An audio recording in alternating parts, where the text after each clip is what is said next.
On va commencer aujourd'hui avec un petit quiz, OK? Donc, qu'est-ce que tu connais sur l'apôtre Paul? D'accord? J'ai quelques questions pour vous et vous pouvez voir à quel point. Il y a beaucoup de choses dans la vie de l'apôtre Paul. J'en ai pris juste quelques affaires qui touchent un peu le début. Donc, Paul a été élevé dans quelle ville? Tarse, Rome, Jérusalem, Antioche ou Outremont?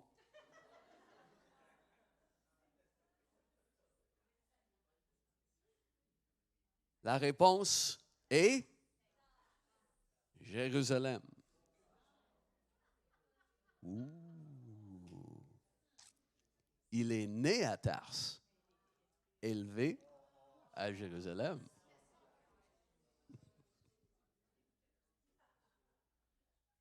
Les parents de Paul détenaient une citoyenneté grecque, romaine, juive, turque ou danoise.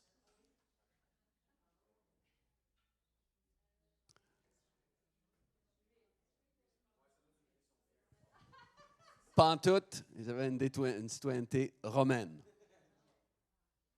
OK. Paul s'en va à Damas et il va annoncer la bonne nouvelle aux Juifs à Damas. Et après ça, quelle est la première ville où Paul a prêché l'Évangile aux Juifs? Rome, Jérusalem, Antioche, Athènes ou Westmount?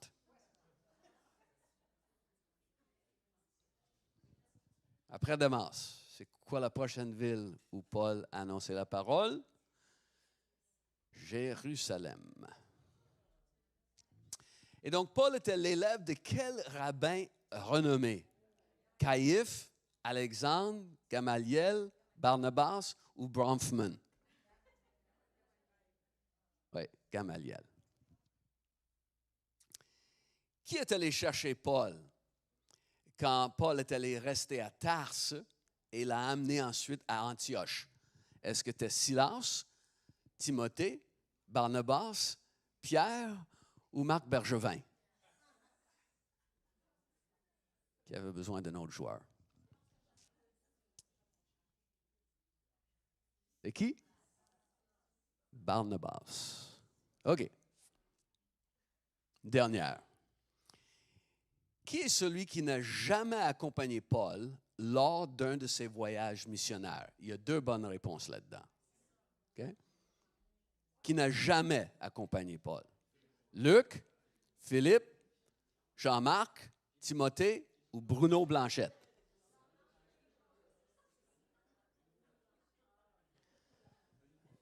Il y a Philippe là-dedans, que vous allez peut-être reconnaître. OK. Donc, Paul, celui qui a fait tuer Étienne, celui qui a commencé cette grande persécution contre les croyants à Jérusalem, qui les faisait torturer, qui a amené plusieurs même à la mort. Il passe dans l'histoire qu'on va lire de persécuteur à prédicateur, à la grande surprise de tout le monde. Sans doute la conversion la plus invraisemblable dans tout le livre des Actes, n'est-ce pas?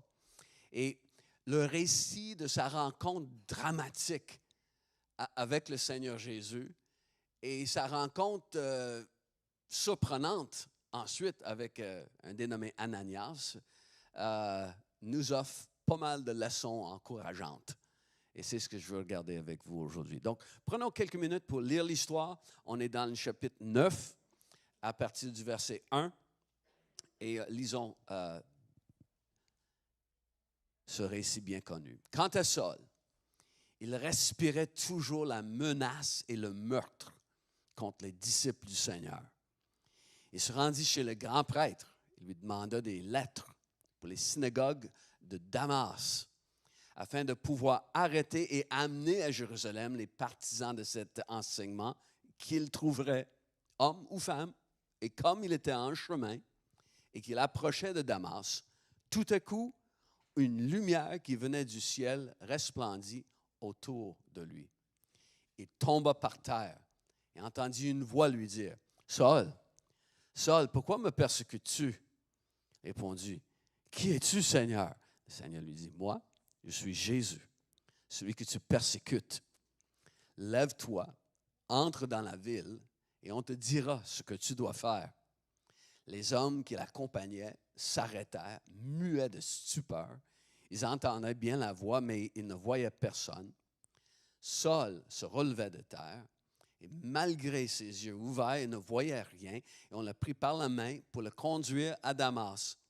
Il resta 3 jours sans voir, et il ne mangea ni ne but rien. Or, il y avait à Damas un disciple du nom d'Ananias. Le Seigneur lui dit dans une vision, « Ananias ?» Il répondit, « Me voici, Seigneur. » Le Seigneur lui dit alors, « Lève-toi, va dans la rue qu'on appelle la droite et dans la maison de Judas, demande un dénommé Saul de Tarse. » En effet, il prit. Il a vu en vision un homme appelé Ananias entrer et poser les mains sur lui afin qu'il retrouve la vue. Et Ananias répondit, « Seigneur, j'ai appris de beaucoup tout le mal que cet homme a fait à tes saints à Jérusalem. Et ici, il a des pleins pouvoirs de la part des chefs des prêtres pour arrêter tous ceux qui font appel à toi. » Mais le Seigneur lui dit, « Vas-y, car cet homme est un instrument que j'ai choisi pour faire connaître mon nom aux non-juifs, aux rois et aux Israélites. Je lui montrerai tout ce qu'il doit souffrir pour moi. » Ananias partit, et une fois entré dans la maison, il posa les mains sur Saul en disant, « Saul, mon frère, le Seigneur, le Jésus qui t'est apparu sur le chemin par lequel tu venais, m'a envoyé pour que tu retrouves la vue et que tu sois rempli du Saint-Esprit. » Aussitôt, il tomba comme des écailles de ses yeux et il retrouva la vue. Il se leva et fut baptisé. Et après avoir pris de la nourriture, il retrouva des forces. Il resta quelques jours avec les disciples qui étaient à Damas. Donc, la Bible dit que Paul respirait menaces et meurtres contre les disciples du Seigneur. Il est à Jérusalem et là, il tourne son attention à l'extérieur d'Israël même. Et ça n'a pas de sens de voir combien il est maintenant obsédé par cette idée de vouloir détruire les croyants. Il est consumé par cette haine diabolique, animé par cette haine qui fait en sorte qu'il est prêt à entreprendre un voyage de plusieurs centaines de kilomètres et absolument détruire tout ce que le Seigneur est en train de faire. Donc, comme on l'a appelé le jeune homme hein, dans le chapitre 6, mais ce jeune homme-là, il est détraqué maintenant. Là. Il est complètement hors de contrôle. Il est presque psychopathe dans ses agissements-là. C'est juste ça son obsession. Là. Comment je peux faire? Où est-ce que je peux en trouver d'autres? Et le danger du mal, c'est qu'il n'est jamais satisfait. Si Paul va dire plus loin alors qu'il donne son propre témoignage, « J'ai persécuté à mort cette voie, liant hommes et femmes pour les mettre en prison. » Et il les mettait à mort. Et le mal, ça ne reste jamais inerte. Il y a tout le temps une progression dans le mal. Donc, la persécution des disciples de Jésus n'est pas assez. Là, il passe plus loin pour s'attaquer aux fidèles qui sont à l'extérieur. Et on voit ce même principe, on voit ce même scénario se répéter dans toutes les générations. Quand un individu ou quand une société prend la décision de permettre le mal et d'adopter une philosophie ou une idéologie qui s'oppose à Dieu, la simple acceptation de la chose ne reste jamais là.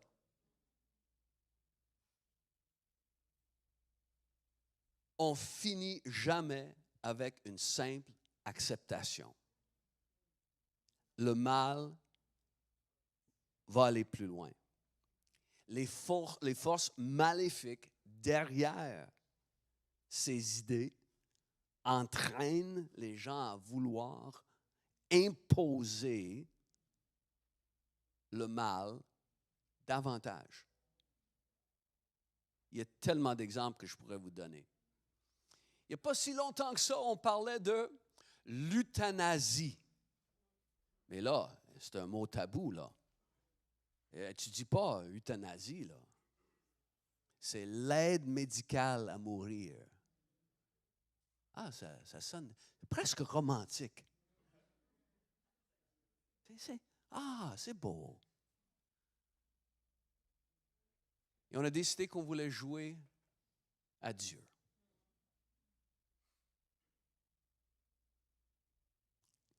Et aujourd'hui, il y a maintenant un amendement à notre loi canadienne qui permet l'aide médicale à mourir pour que des adolescents qui vivent quelque désarroi émotionnel ou psychiatrique puissent demander l'aide médicale à mourir. Et ils peuvent commencer ce chemin-là avant même que le parent le sache. Le mal ne reste jamais par une simple acceptation. Le mal va imposer des choses encore plus loin. Bien sûr, on pourrait parler de les déboires au niveau de la moralité, de la sexualité dans notre société. Ça ne reste jamais juste comme ça. Et dès qu'on fait accepter une affaire, bon, mais il y a d'autres choses qui s'en viennent. Hein? Donc, les persécuteurs de la moralité sont insatiables jusqu'à ce que le mal détruise. Et Paul, il était un homme qui était hautement éduqué, beaucoup de culture. Puis n'est-ce pas, des fois, on est surpris des gens qui ont beaucoup d'éducation, beaucoup de culture, des gens raffinés, et là, d'apprendre, là, c'est quoi leurs idées vraiment? Qu'est-ce qui les anime? Puis qu'est-ce qu'ils font là, dans les coulisses? Et on est surpris, hein? De voir à quel point le mal peut habiter l'âme. Bon, mais il est évident que Saul, et oui, Saul dans l'histoire, l'apôtre Paul, on expliquera, rendu dans le chapitre 13, le changement de nom, d'accord? Pour les besoins de la cause, on va l'appeler l'apôtre Paul, même si jusqu'à maintenant, il s'appelle Saul. Bon, mais Paul, il est évident que lui qui était étudiant, un disciple de l'éminent rabbin Gamaliel, le plus connu de son temps, il n'a pas écouté ce que Gamaliel avait recommandé. Vous vous souvenez? Quand on a voulu, le Sanhédrin a voulu tuer tous les apôtres, Gamaliel a dit, hey, écoutez là, non, c'est pas comme ça là. Il dit, si ceci vient de Dieu, ça va prospérer. Si ça ne vient pas de Dieu, mais là, vous courez le risque de combattre contre Dieu. Il dit, laissez ces hommes aller. Il dit, ne vous préoccupez plus de ces hommes. Mais son jeune dauphin, là,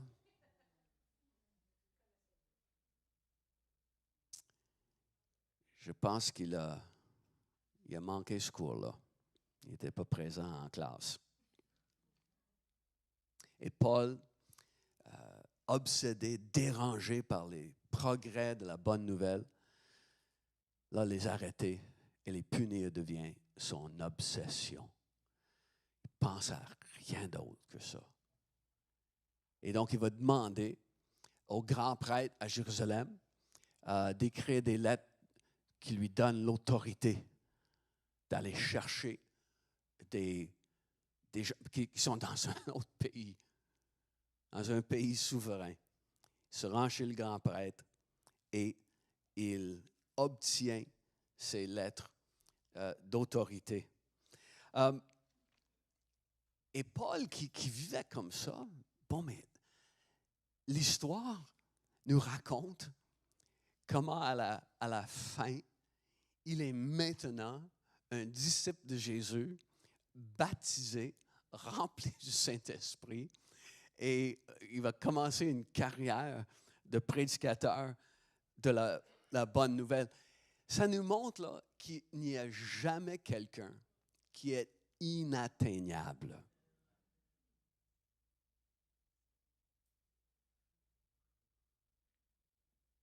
Peu importe qui on connaît, ça peut être le pire bandit, ou ça peut être la personne la plus bornée par la religion. Il n'y a personne que Dieu ne peut pas atteindre.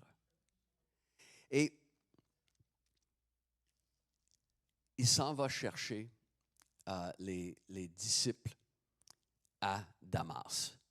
Damascus, vous savez que Damas, c'est une des villes les plus anciennes dans notre monde. Et là, ça vous donne un peu une idée là, du Moyen-Orient, aujourd'hui la Turquie. Et vous voyez la ville de Tars, où Paul est venu au monde. Et Damas, qui est quand même une certaine distance de Jérusalem. Comment ça se fait qu'il y avait des disciples à Damas? Comment ça se fait? Mais, en partie, c'est la faute de Paul. Il a commencé la grande persécution à Jérusalem et les disciples se sont dispersés.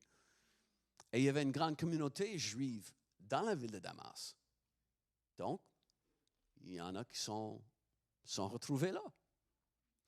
Et aussi, n'est-ce pas, à la Pentecôte, lorsque Pierre a prêché, 3000 personnes ont donné leur vie au Seigneur. Et ces gens-là venaient d'un peu partout. Donc, il y avait sûrement des Juifs qui venaient de Damas, présents à la Pentecôte, sont retournés chez eux.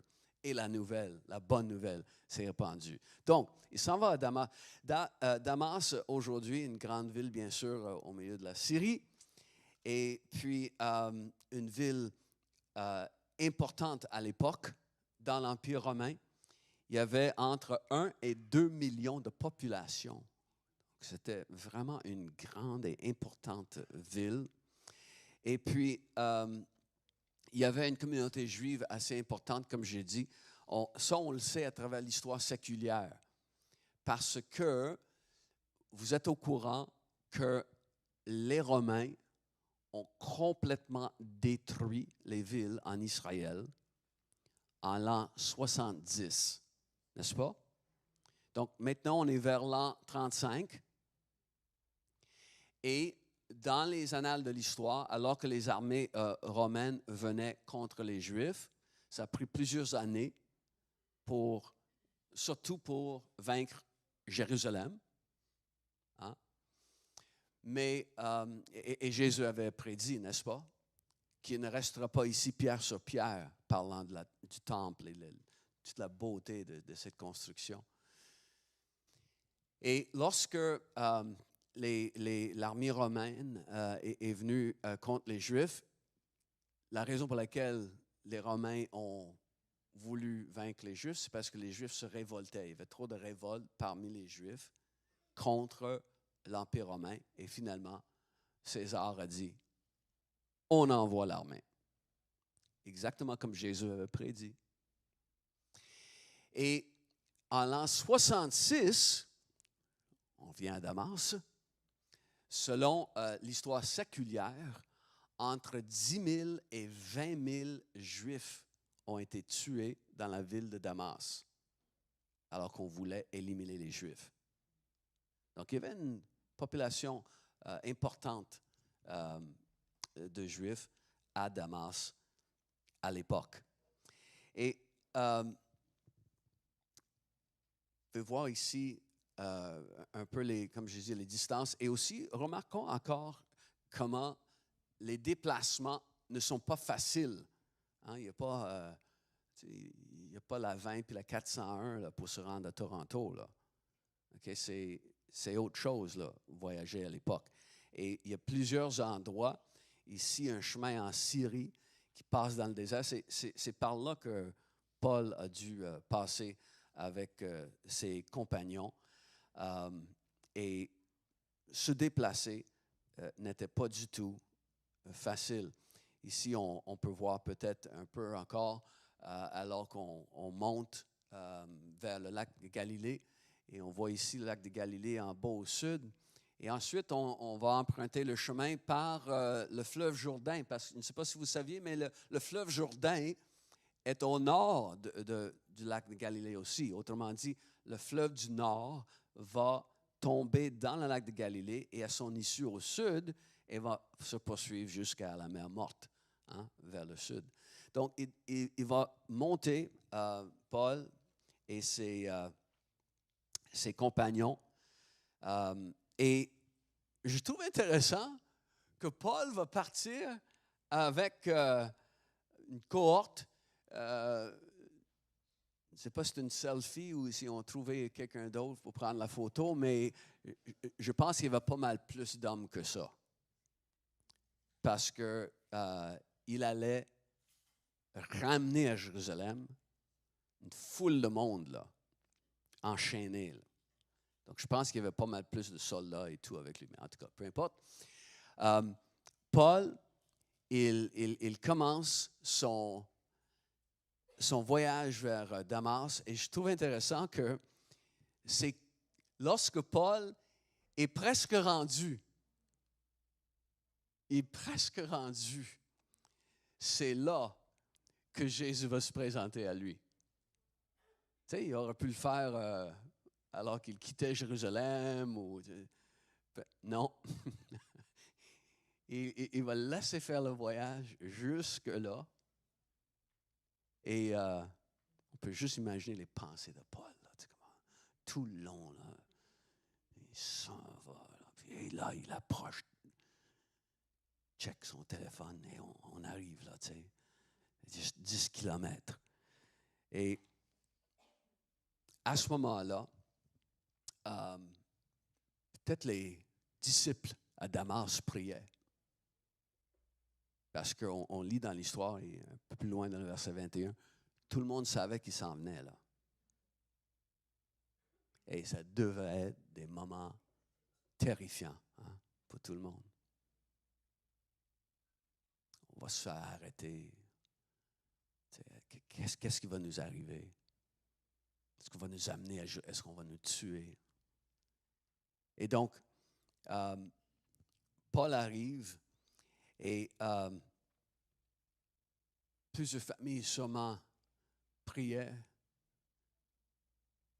Sinon, il y aurait plusieurs familles décimées. Et tout à coup, alors qu'ils descendent le chemin, il y a une lumière éclatante. C'est tellement brillant que Paul va tomber à terre. Et c'est intéressant, les artistes, surtout de l'époque de la Renaissance, hein, les artistes qui font les gros tableaux, quand on va au Louvre et on voit les tableaux là, qui font de long en large toute une pièce. Mais tous les tableaux qui montrent cette scène de Paul qui rencontre Jésus sur le chemin, c'est tout le temps la même affaire. C'est tout le temps c'est théâtral, puis dramatique, et vraiment au coton, là. C'est comme... Et avec raison, là. Mais il y a une chose qu'on voit dans tous ces tableaux-là qui n'est pas selon la réalité. Tous ces tableaux, c'est tout le temps très dark. Mais ici, c'est une lumière que Paul va expliquer plus tard dans les Actes, qui était plus brillante que le soleil, et c'était à midi que c'est arrivé. Donc la gloire de cette lumière a éclipsé le soleil.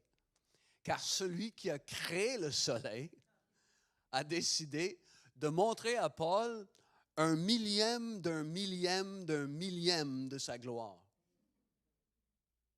Et ça, c'était suffisant pour éclipser la gloire du soleil à midi sur ce chemin vers Damas. Et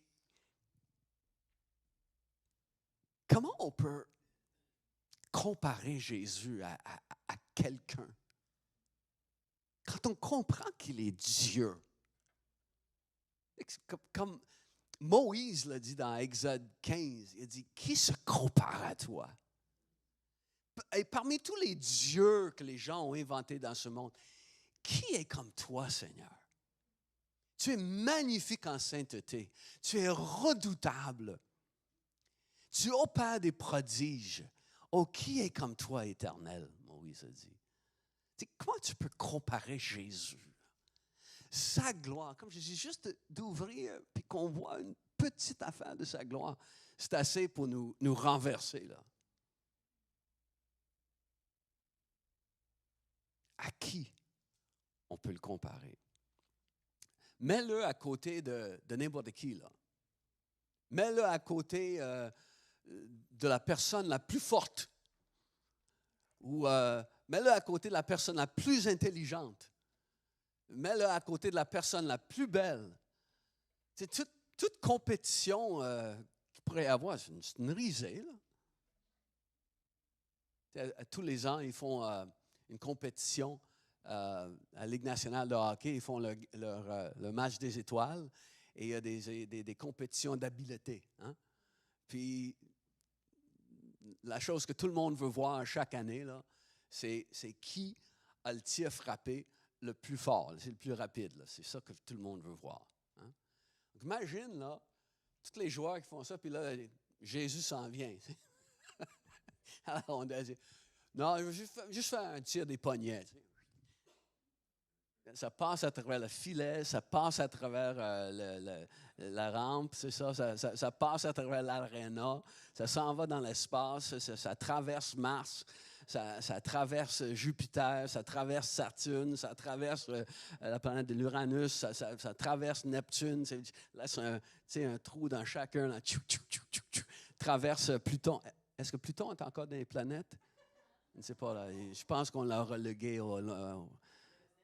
il est rendu dans une ligue mineure, je pense, Pluton. Là. Mais des fois, on le ramène, donc je ne sais pas. Mais il n'y a pas de comparaison, là. Donc, Jésus est Dieu, il est créateur. Il nous permet de voir juste une petite affaire de sa gloire. Hey, une chance qu'on ne s'éclate pas en 10 000 morceaux. Là. Et Paul, il tombe à terre. Déjà remarqué que quand les démons, durant le ministère de Jésus, quand Jésus marchait en tant qu'homme, les démons le reconnaissaient. Hein? Vous avez déjà compris que les démons ne l'ont jamais défié.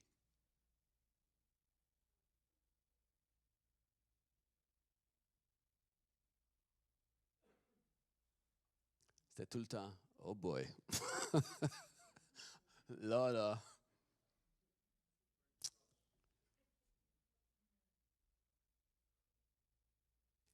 Et ce Jésus glorieux et magnifique, il est la parfaite représentation du Père.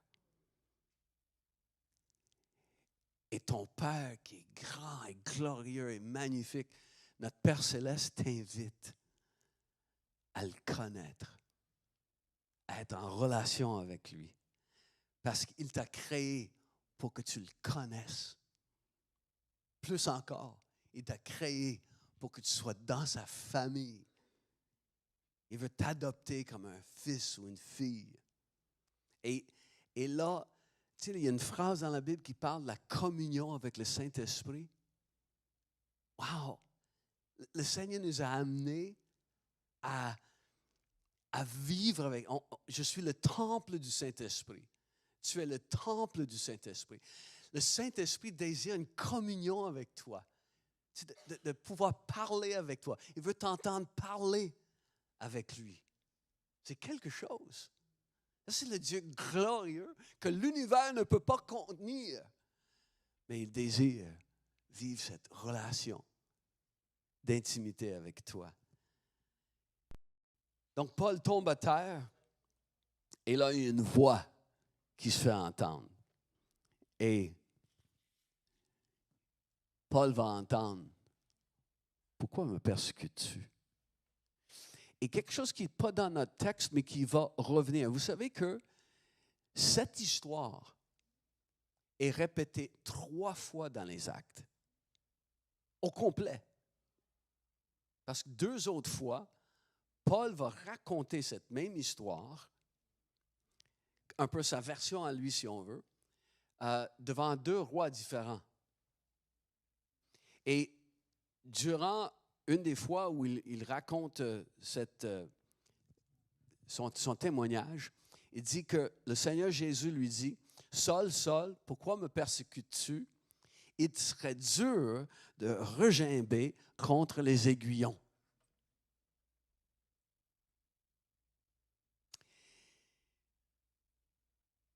Vous vous souvenez, Gamaliel avait dit, « Ne courez pas le risque d'avoir combattu contre Dieu. »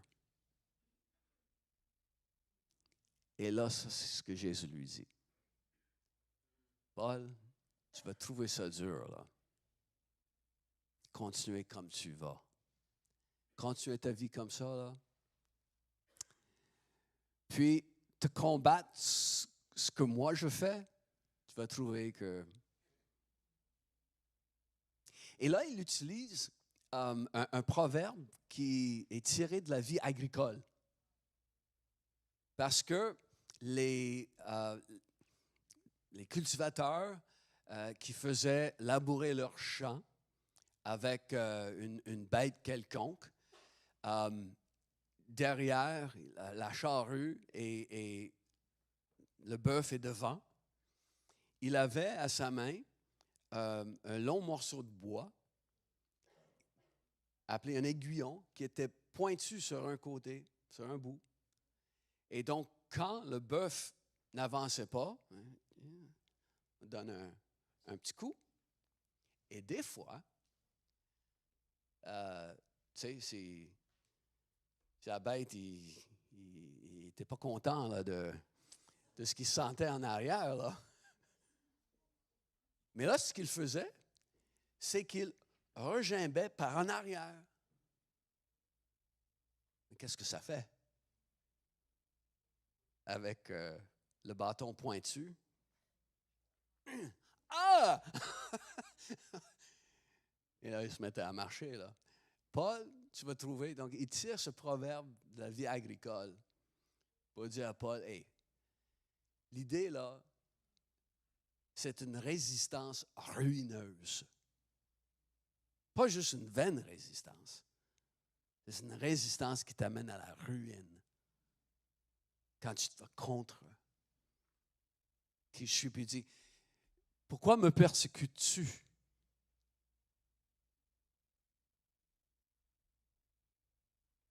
Vous vous souvenez, Jésus a dit, ce que tu as fait au plus petit d'entre mes frères, c'est à moi que tu l'as fait.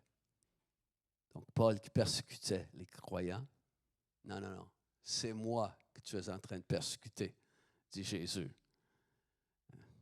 oh, là, je suis dans le trouble, je pense. Et tout individu, toute société découvre tôt ou tard que c'est vraiment vain de se rebeller contre Dieu et contre ses principes. Il y a ce verset qui est dans Jérémie, où le Seigneur dit, « Ta méchanceté te punira. » Il n'a même pas dit, Dieu dit, ce n'est pas moi qui va te punir. Dieu dit, ta méchanceté te punira. Ton infidélité te jugera. Sache et constate que c'est mal et que c'est source d'amertume d'abandonner l'Éternel, ton Dieu, et de n'avoir aucun respect pour moi, déclare l'Éternel, le Seigneur l'Éternel, le Maître de l'univers. C'est un non-sens. Hein? Je suis Jésus que tu persécutes. Donc, Paul va écrire plus tard là, combien il a reçu la grâce de Dieu, combien lui qui ne mérite pas ça. Là. Et bien sûr, Paul devient la personne qui explique la grâce du Seigneur plus que tout autre dans le Nouveau Testament. Laisse-moi lire juste un passage qui est dans 1 Timothée au chapitre 1. Il dit, Paul va écrire ça des années plus tard, « Je suis reconnaissant envers Jésus-Christ notre Seigneur. Il m'a établi à son service, moi qui étais auparavant un blasphémateur, un persécuteur, un homme violent. Mais la grâce de notre Seigneur a surabondé avec la foi et l'amour qui sont en Jésus-Christ. Et cette parole est certaine et digne d'être acceptée sans réserve. Jésus-Christ est venu dans le monde pour sauver des pécheurs. Je suis moi-même le premier d'entre eux.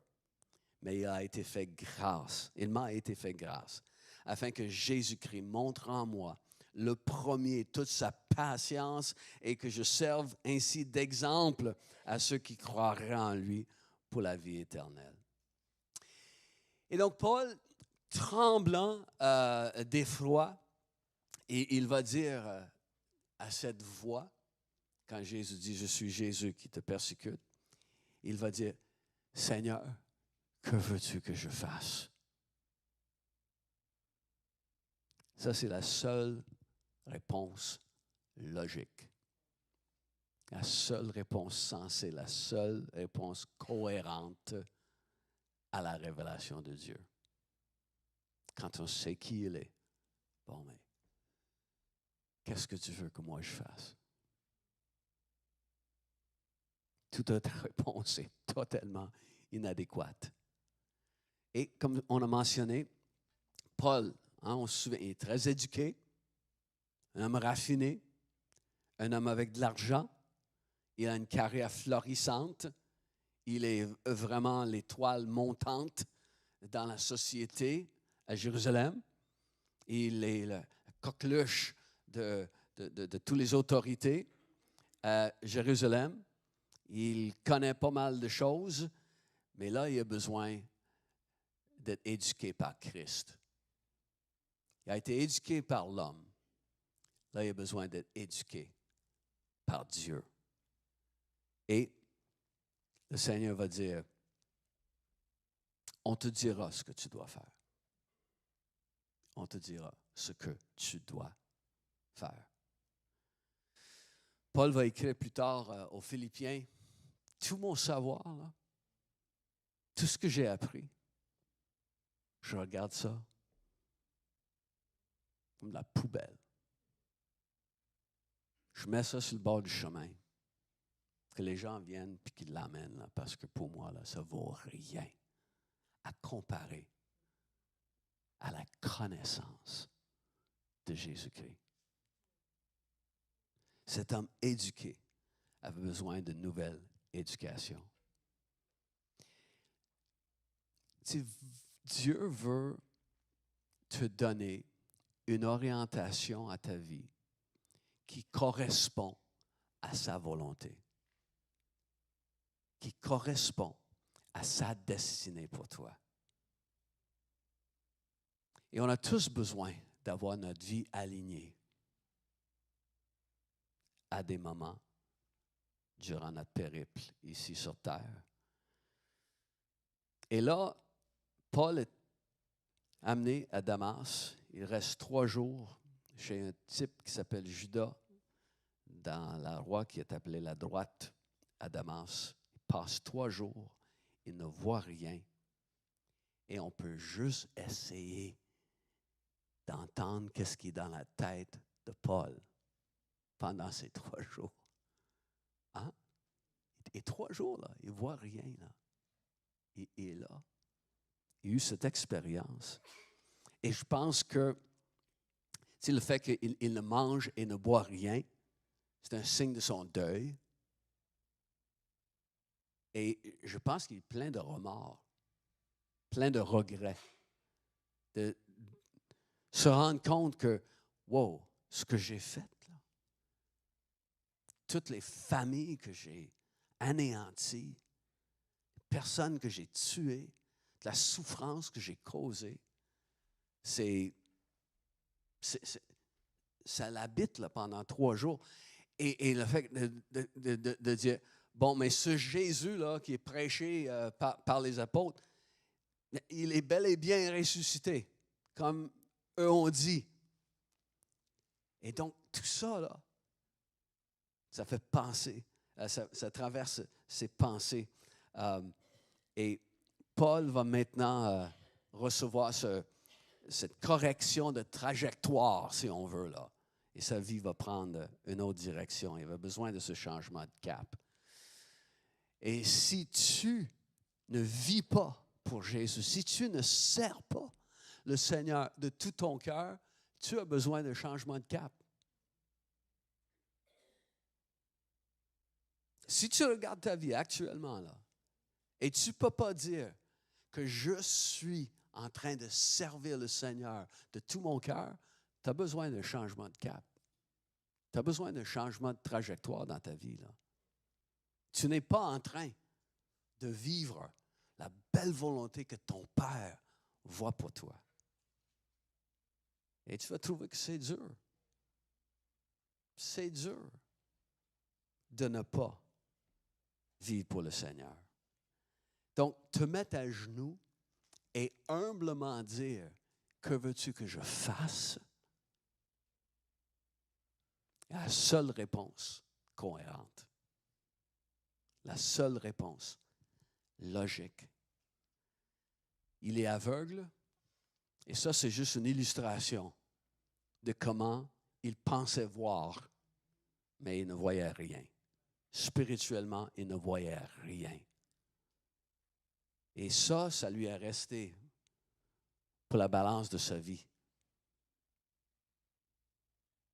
Combien il était aveugle, même s'il voyait. Tu peux penser bien agir, mais le vrai chemin, c'est le moment que tu te mets à genoux devant le Seigneur Jésus et tu lui dis, je reconnais qui tu es, Seigneur. Maintenant, qu'est-ce que tu veux que je fasse? Comment ma vie peut être à ta gloire? Paul, 3 jours dans ce deuil. Quand tu rencontres vraiment Jésus, tu vas vraiment regretter ton péché. C'est souvent passé. Puis, Jésus, il le laisse là pendant 3 jours. Vous remarquez? Il va envoyer Ananias, là, mais il le laisse mariner dans ces pensées-là, là, pendant 3 jours. Là. Souvent, là, ça prend du temps pour que le sérieux de nos actions contre Dieu soit vraiment révélé. Et la grandeur de Dieu aussi. Donc, Ananias, un homme, on va le trouver plus tard dans dans le livre des Actes, est un homme qui est vraiment estimé des gens à Damas, un homme qui est connu, un homme qui est vraiment fidèle. Mais il est devenu maintenant un croyant en Jésus et il est envoyé par le Seigneur. Et Dieu se présente en vision à Ananias et il se présente en vision à Paul, qui est un gars qui s'appelle Ananias qui s'en vient là. Et donc, il est conduit à un endroit sur un axe principal à Damas qui s'appelle la Droite. Puis c'était à l'époque une des rues vraiment connues dans l'Antiquité, dans le monde. C'était comme une... Tu sais, on peut penser, si tu penses à Paris, tu penses les Champs-Élysées. Tu penses à Londres, tu penses à Fleet Street. Tu penses à New York, tu penses à Fifth Avenue. Tu penses à Sainte-Geneviève, tu penses au boulevard Gouin. Donc, quand il a dit, tu vas le trouver là, c'était justement un chemin que tout le monde connaissait. Et c'était un chemin avec des colonnades, les deux côtés. On peut voir les ruines dans le vieux Damas encore aujourd'hui. Et c'était un endroit où les fortunés vivaient. Et Paul était logé chez un dénommé Judas. Et quand Dieu dit à Ananias, bon, tu vas aller voir Paul, il dit, pense pas là, j'ai appris tout le mal qu'il faisait. Puis Dieu dit, non, il est un instrument que j'ai choisi pour ma gloire. Regarde la personne à côté et dit, hey, sais-tu que tu es un instrument que Dieu a choisi?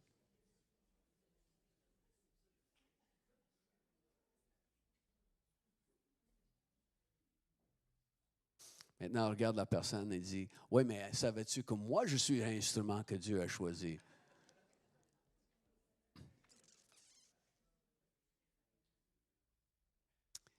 Et l'appel de Dieu sur la vie de Paul est clairement expliqué, mais qu'il va porter son nom aux nations, aux Juifs aussi, devant des rois, et aussi combien il va souffrir pour mon nom.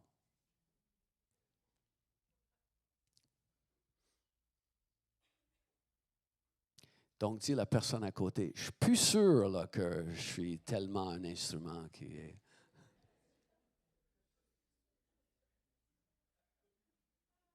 On aime moins cette partie-là. Mais c'est vrai dans ce monde. Souvent, il y a beaucoup de souffrance quand on veut vivre pour Dieu. Parce que les souffrances de Paul, ce n'est pas parce que son investissement dans le crypto-monnaie a mal tourné, là. Ses souffrances étaient toutes reliées à son service pour Dieu.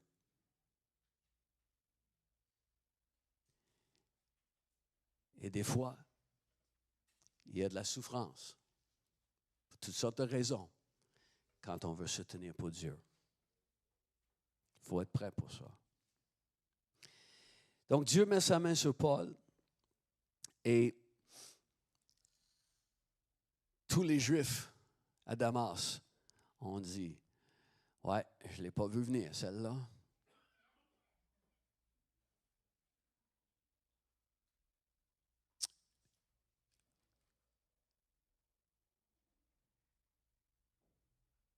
Je veux finir avec ceci. Curieux comment le Seigneur va envoyer Ananias pour que Paul recouvre la vue. Curieux. Et avec tout ce que Jésus a fait, là, le rencontrer au milieu du chemin, la lumière, il me semble que ça aurait été facile là, que Jésus se présente puis qu'il le guérisse dans la maison. Non. Envoie Ananias.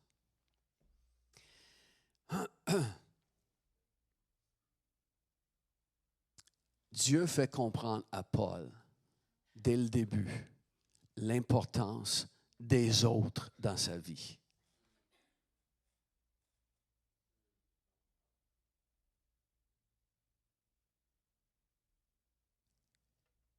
la semaine prochaine, on va voir ça encore, mais Dieu veut qu'on comprenne combien notre dépendance mutuelle,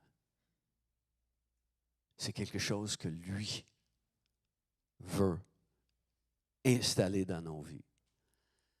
Parce que l'indépendance dans nos relations est souvent un signe de notre indépendance avec Dieu. Et Paul, il apprend tout de suite que dans le plan de Dieu, Dieu a d'autres qu'il va utiliser pour que son plan se réalise. C'est une des grandes bénédictions dans la vie chrétienne d'avoir du bon monde autour de nous, d'avoir des amis, des frères et sœurs. C'est une des grandes bénédictions. Puis, c'est vrai quand tout va bien. Quand tout est agréable dans la vie, c'est bien d'avoir des... Mais quand ça va mal, c'est là qu'on voit que c'est encore plus important. Quand il y a des difficultés, c'est même indispensable. Donc, merci Seigneur pour les amis, hein?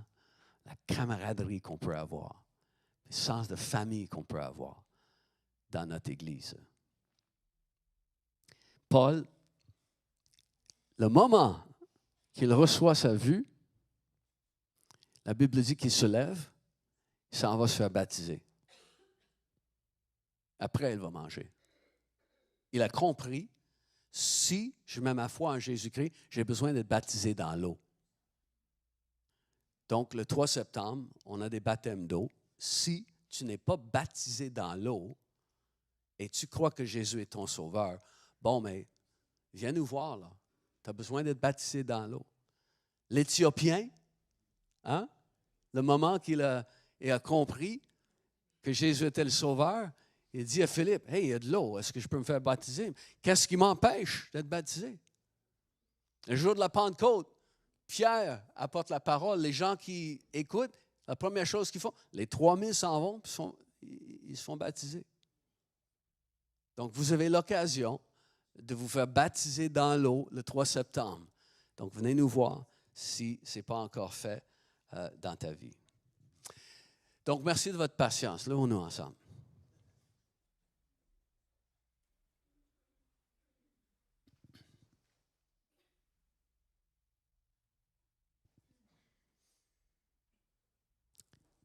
Est-ce qu'il y a quelqu'un pour qui tu pries de les voir venir au Seigneur? Et depuis que tu pries, c'est pire.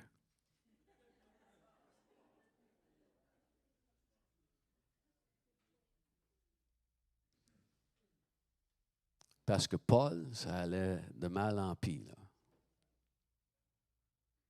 Mais il n'était pas trop loin pour Dieu.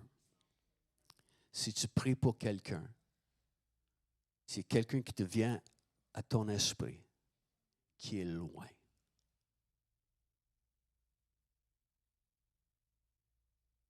J'ai un ami pasteur. Son fils a commencé à prendre la drogue. Il est parti. Ses parents n'ont aucune idée où il est, sauf qu'ils savent qu'il est dans la région de Vancouver. Pas de nouvelles depuis des années. Et plus les années progressaient, plus la situation devenait pire. Mais on ne lâche pas dans la prière.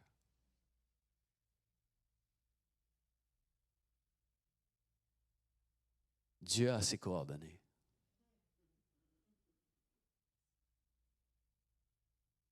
Il ne sait pas, mais il sait qu'il a été dédié au Seigneur quand il était bébé. Donc, veut ou pas, là, Dieu le voit. Il porte un bracelet là, à sa cheville. Là, il ne peut pas aller nulle part. Là. Dieu le voit. Là.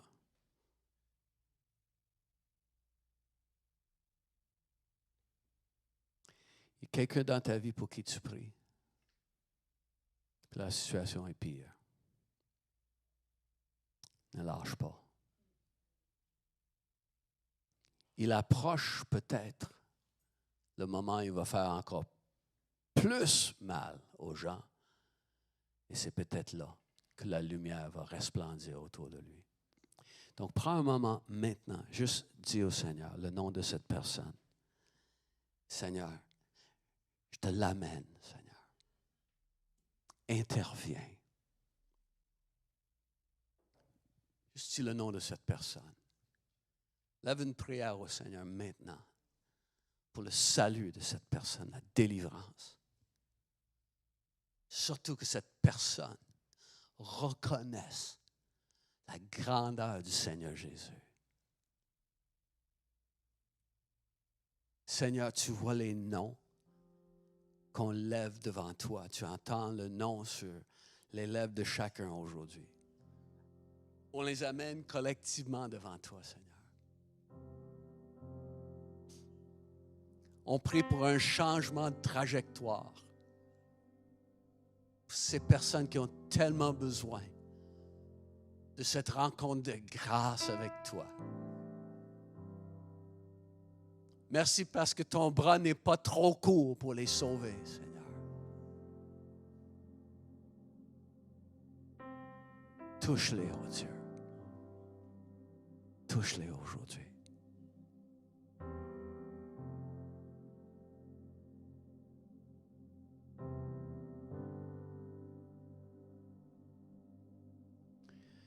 Peut-être tu es ici et tu as besoin d'un changement de trajectoire dans ta vie.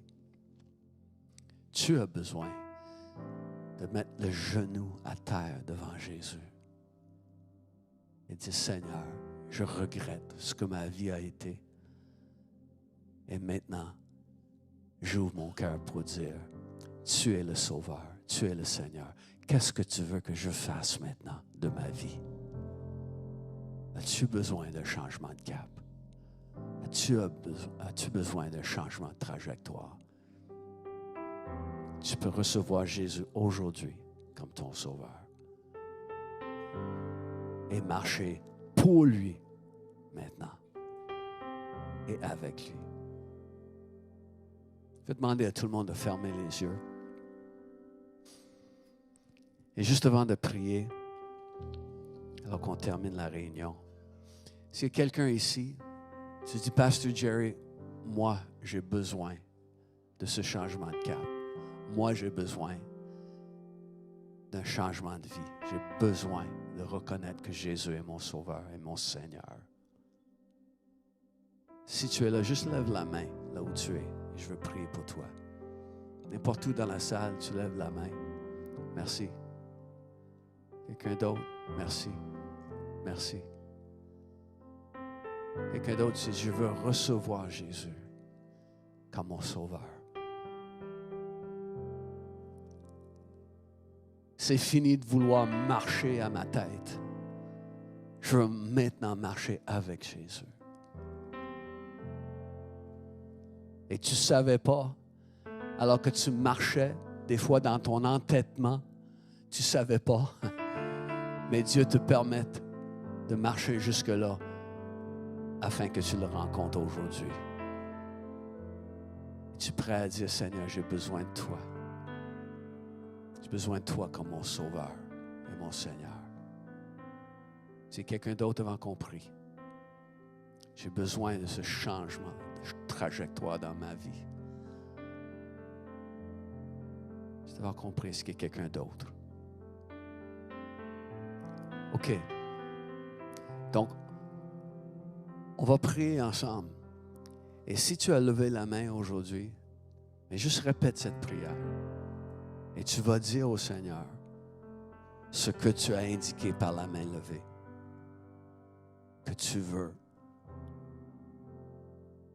vraiment abandonner ta vie entre les mains de celui qui t'aime.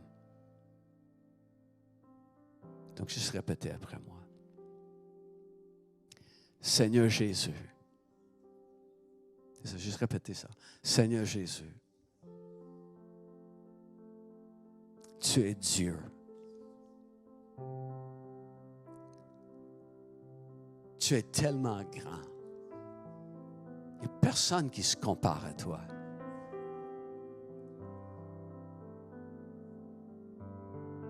Et tu es mort sur la croix à ma place. Tu as pris tous mes péchés. Et aujourd'hui, j'ouvre mon cœur à toi. Afin que tu deviennes mon sauveur. Viens pour être mon Seigneur aussi. Pour régner sur ma vie.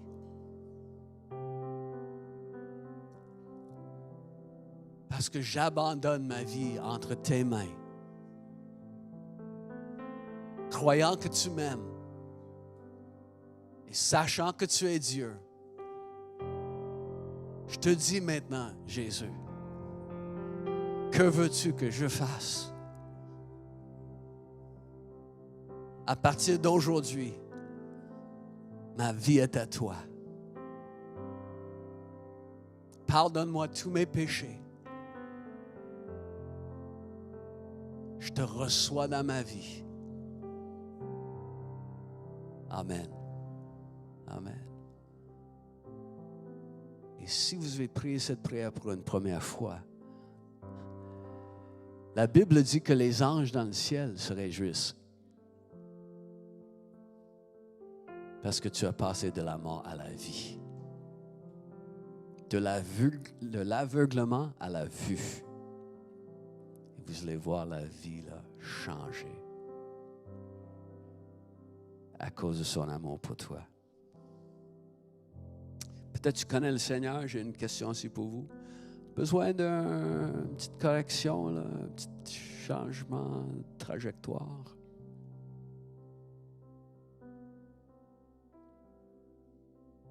Le Seigneur veut te le donner pour que tu accomplisses pleinement.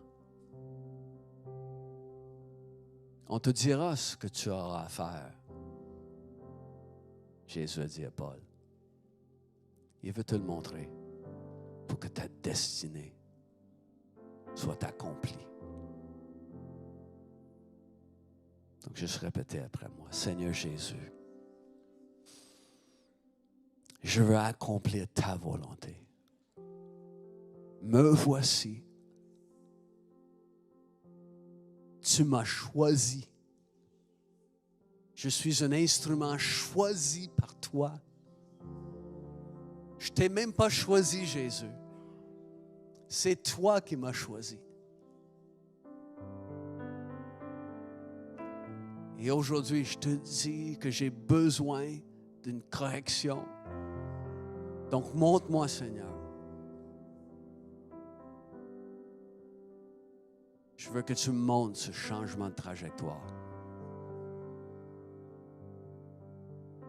Que je vive pour toi. Amen. Amen. Amen. Dieu vous bénisse. Avant de se quitter aujourd'hui, je veux que vous veniez, que vous preniez un pain, que vous preniez une coupe et ensemble, parce que c'est important d'être ensemble dans le Seigneur. Les grandes leçons que Paul a apprises tout de suite. On veut prendre le pain et le fruit de la vigne ensemble comme déclaration de qui il est et comme déclaration de notre besoin d'être ensemble comme famille. Amen. Donc, venez tout de suite prendre un morceau de pain.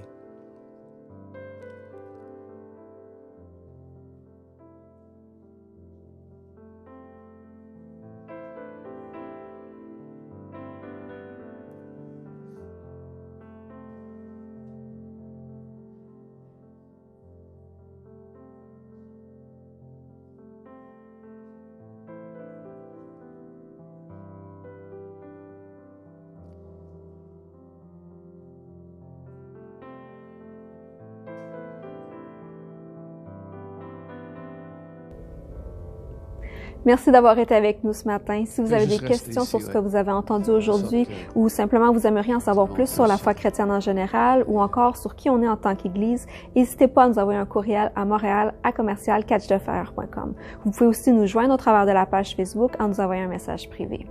Si vous avez aimé le contenu de la réunion d'aujourd'hui, vous pouvez nous suivre de semaine en semaine pour rien manquer de nos réunions. Vous pouvez le faire en vous abonnant à notre chaîne YouTube ou en nous suivant sur notre page Facebook.